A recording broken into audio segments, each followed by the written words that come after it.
What remains true when even evidence can be fabricated? If a video is no longer proof, on what stone can you build your reality? This is not a human being. In the last two parts, we covered algorithms and psychology. If you haven't seen it, the link is in the description. But the third part demonstrates the biggest threat to your reality is synthetic reality. What do you really risk losing? A truth or your ability to recognize it? We have now reached the threshold where you can no longer trust what you see and what you hear. It becomes very difficult to trust. Welcome to Psychemaps. This is part 3 of social media manipulation, the ghost in the machine. Watch parts 1 and 2 to understand the dynamics behind social medias. The link is in the description. How do you know your opinion is truly yours and not just an echo they made you hear? Bot farms and astroturfing. Modern bot farms don't just post spam, they practice astroturfing, creating a fake grassroots movement. So, one person can control about 50,000 AI-powered accounts that have histories, photos, and friends. And that story could be yours. Share and follow us to remain human. Help us work. If 50,000 false voices can lie, what good is your single true voice? According to a 2025 UNESCO report, these bots use influence operations to fabricate consent for wars, stock market crashes, and political changes. So, according to a report, the bots not only change what you think, they change what you think everyone else thinks. Is your deepest trust in a person or a bot? Then there are deepfakes. In 2024, a company was scammed out of about $25 million just because an employee was tricked by a deepfake video call of their CFO. And now, the same technology is used to put words in people's mouths. We talk about it better in part 2 of how it works, deepfake. The link is in the description. When the border between AI and human content disappears, truth becomes a matter of who has the better graphics card or who has the better network. Your two actions, a share, a follow, are the only signal we receive. Why does your brain, which knows perfectly well what is right for you, keep betraying you with the most convenient choice? Digital defense. So, how can you defend yourself from these bots? Is it you using the phone, or is it training you? Check the source. By checking the source, understand that your attention is a multi-billion-dollar commodity. The 6-second physical rule. Next time, before any impulsive online action, purchase, comment, or share, turn away from the screen and slowly count to 6 and ask yourself, for whom am I doing this? Experiment.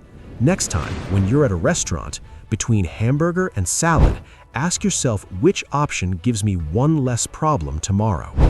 The first step to not being a puppet is to see the strings. Your knowledge is your only defense. By taking the 6-second pause, you might break the motor spell of scrolling and bring your awareness back into your body and your real environment. And remember, sometimes a pause is a gift. Follow us and share. It's not about more advice, but about helping. Was your last scroll a choice or a reflex?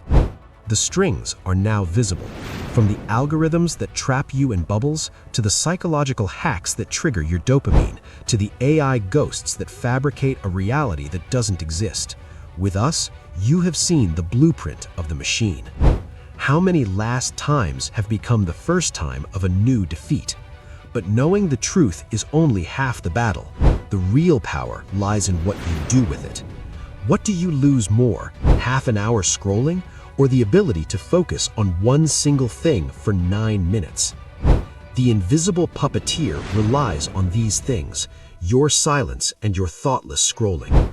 Every time you stop, every time you question a source, and every time you refuse to be baited by outrage, you break the code. Comment and share it to create a snag in someone's infinite scroll. Sometimes a snag can be a gift.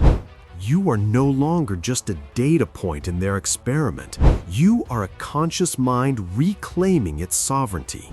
This series was designed to give you the armor you need in a digital world. Don't let the manipulation end with you. The 6-second rule will help you, and so will the 3-question rule. These rules transform your impulsive reaction into a process of personal investigation. The 3-question rule. Next time, before any impulsive online action, stop and ask yourself 3 questions. 1. What does this content/channel want to make me feel? 2. And why? And 3. Am I informing myself or am I being inflamed? This interrupts the neural circuit and reactivates your prefrontal cortex, which is the seat of your critical thinking. The 6-second rule and the 3-question rule are antivirus. If you've watched all 3 parts, you now have the tools to wake others up. Also watch other content to understand the surrounding dynamics, the dark side of romance, love bombing, why intelligent people fall into manipulative relationships, if someone disrespects you, and what remains of you when someone who claims to love you starts dismantling your certainty piece by piece. Gaslighting. How many times have you betrayed the person you would like to be to please the person you were? Share it for the friend who keeps ordering the same emotional hamburger and wonders why they still suffer. Willpower fails when the alternatives are vague. Thank you for your attention. Share and follow us. We don't sell willpower. We dissect the menu to let you see what surrounds you, one bite at a time. And remember, your attention is the most precious resource on Earth, and you can stop giving it away.